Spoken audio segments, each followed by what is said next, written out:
Hello, ఇవాళ నేను paneer recipe చూపిస్తాను. ఇది కొద్దిగా డిఫరెంట్ ఉంటుంది. ఎప్పుడు మీరు పనీర్ తింటే పనీర్ బటర్ మసాలా తింటారు, బటర్ పనీర్ మసాలా తింటారు, అన్నిట్లో కాజు ఉంటుంది, టమాటో ఉంటుంది. కానీ దీంట్లో కాజు ఉంటుంది, టమాటో ఉంటుంది. సూపర్ టేస్టీ ఉంటుంది. తిని చూడండి, బాగుంటుంది, చాలా బాగుంటుంది. చలో మనం చేద్దాం. పనీర్ కర్రీ. చలో స్టవ్ ఆన్ చేస్తున్నాను. కొద్దిగా ఆయిల్ వేసేసుకోవాలి, పనీర్ ఫ్రై చేస్తాను అనమాట. సో ఇప్పుడే పనీర్ వేసేసేయాలి. ఇది వేడి కాకముందే పనీర్ వేసేయాలి, లేకపోతే ఏమైతే చాలా వేడి అయితే పనీర్ దీనికి అంటుకుంటుంది అనమాట. పనీర్ కూడా వేసేస్తున్నాను నేను. ఇప్పుడు కట్ చేసుకుంటే బాగుంటుంది పనీర్.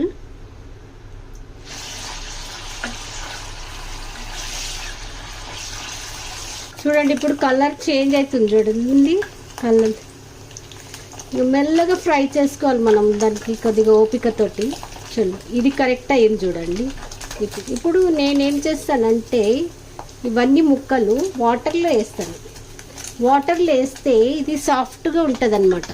ఇదిగోండి, వాటర్లో వేస్తున్నాను. సాఫ్ట్గా ఉంటుంది, లేకపోతే కడక్గా అయిపోతుంది.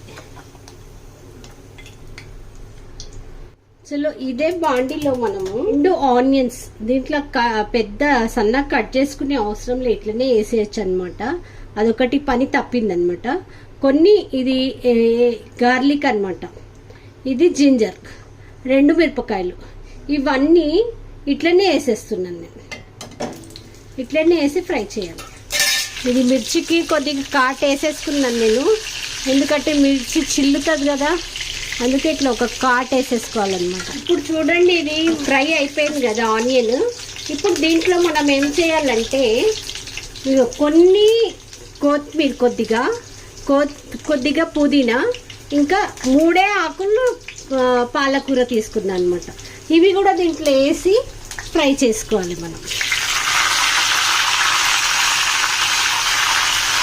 ఇది ఎక్కువ ఫ్రై చేసుకోవద్దు, దీన్ని పచ్చితనం అంతా పోయే వరకు ఫ్రై చేసుకోవాలి. ఈ కడాయి మాత్రం నాకు చాలా యూజ్ వస్తుంది. నేను మొన్ననే ఈ కడాయి డిమార్ట్లో తెచ్చుకున్నాను అనమాట. 750కి అట్లా పడింది. నాకు చాలా నచ్చింది, బాగుంది కడాయి. దీంట్లో ఫ్రై కూడా చేసుకోవచ్చు, ఆయిల్ వేసి అన్నీ పూరీలు చేసుకోవచ్చు, అన్నీ చేసుకోవచ్చు. బాగుంది, గట్టిగా ఉంది ఇట్లా. ఇదిగోండి, ఊడిపోతుంది. ఇది మీన్స్ ఉడికినట్టు.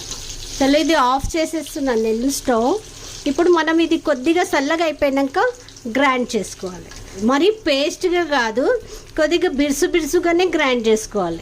ఒక పెరుగు తీసుకొని దాంట్లో కొద్దిగా పసుపు, ఒక 1/2 స్పూన్ కారం, 1/2 స్పూన్ జీరా, 1/2 స్పూన్ ధనియాల పొడి, 1/2 స్పూన్ గరం మసాలా, ఒక 1/2 స్పూన్ నల్ల మిరియాల పౌడర్, బ్లాక్ పెప్పర్. ఇప్పుడు ఏం చేయాలంటే ఇవన్నీ ఇట్లా కలుపుకోవాలన్నమాట. ఇది చూడండి ఎట్లా గ్రైండ్ చేసుకున్నామో మనం. ఇట్లా ఫుల్ పేస్ట్ కాకుండా ఇట్లా ఏమంటారు బిరుసుగా తడుచుకోవాలి. చలో, స్టవ్ ఆన్ చేసుకుందాం మనము. వేస్తున్నాను, మీరు నూనె అయినా వేసుకోవచ్చు, బటర్ అయినా వేసుకోవచ్చు. నెయ్యి వేసుకుంటే ఇంకా కమ్మగా అవుతుంది అన్నమాట. దీంతో 2 నిండా స్పూన్లు వేసాను. 2 రెడ్ చిల్లీస్, ఒక పెద్ద ఇలాచీ నల్లది, 2 చిన్న గ్రీన్ ఇలాచీలు, 1 పట్ట, 4 లవంగాలు, కొద్దిగా జీలకర్ర, ఇవన్నీ దీంట్లో వేసేసేయాలి. సో ఇప్పుడు ఇది వేసేస్తున్నాను నేను దీంట్లో. ఇది ఫ్రై అయిపోయింది కదా. ఇప్పుడు మనం ఈ గ్రైండ్ చేసుకున్నది, ఈ మసాలా ఉంటుంది కదా, దీంట్లో వేసేస్తాం. ఇది ఇట్లా కలుపుతూ ఉండాలన్నమాట. కలిపి నూనె తేలే వరకు మనం ఫ్రై చేసుకోవాలన్నమాట. ఇప్పుడు ఒక 2 నిమిషాలు మూత పెడదామన్నమాట. ఈ కొన్ని వాటర్ వేస్తా, ఇది ఇట్లా తీసుకున్నది ఎక్కువ మూత పెట్టేస్తా. దీనికి మధ్యలో చూస్తూ ఉండాలి అన్నమాట.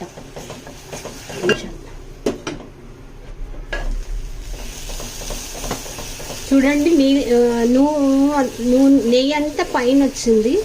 సో ఇప్పుడు మనం ఏం చేయాలి, దీంట్లో కొన్ని వేడి నీళ్ళు ఎందుకంటే వేడి వేడిగా ఉంది కదా, మనం పెరుగు వేస్తే మళ్ళీ పెరుగు ఇట్లా పగిలిపోయే ఛాన్స్ ఉంటుంది. సో కొన్ని వేయాలి, కరెక్ట్ టెంపరేచర్ పైన తెవ్వాలి. ఇందాక పెరుగు కలుపుకున్నాం కదా, దీంట్లో మనం ఉప్పు వేయాలి అనమాట. 1 స్పూన్ ఉప్పు, ఇదంతా పెరుగు దీంట్లో వేసేసుకోవాలి. ఈ వాటర్ కూడా దీంట్లో ఇది వేసేస్తున్నాను అనమాట. ఇది ఎక్కువ పల్సగా ఉండే అవసరం లేదనమాట, రోటీ ఎంబడి తినొచ్చు. చలో దీనికి కొద్దిగా ఉడకనిస్తాం మనం. ఇప్పుడు మనం ఈ స్టేజ్లో చూడండి ఎంత బాగా అయిందో, ఈ నెయ్యి అంతా పైన ఊరింది, మంచిగా ఉడికింది. ఈ టైంలో మనం ఏం చేయాలి, ఈ క్రీమ్ అనమాట. క్రీమ్ మన దగ్గర క్రీమ్ లేకుండా మనం ఏం చేయాలి, పాలల్లో మీగడ ఉంటుంది కదా, అది కొన్ని పాలు వేసి గ్రైండ్ చేసుకొని వేసుకోవాలన్నమాట. ఇగో క్రీమ్ వేసేస్తున్నాను నేను. కొద్దిసేపు ఉడకనిస్తాను మళ్ళీ క్రీమ్. చలో చూడండి ఎంత బాగా కలర్ వచ్చింది. ఇప్పుడు దీంట్లో మనం ఏం చేయాలంటే ఈ పన్నీర్ ముక్కలన్నీ దీంట్లో వేసేసుకోవాలి. ఇది మంచిగా కలుపుకోవాలి. కొద్దిగా కసూరి మేతి కొద్దిగా వేసేసుకోవాలి. కొత్తిమీర గార్నిషింగ్ వేసేసుకోవాలి. కొద్దిగా క్రీమ్ కూడా వేసేసుకోవాలి.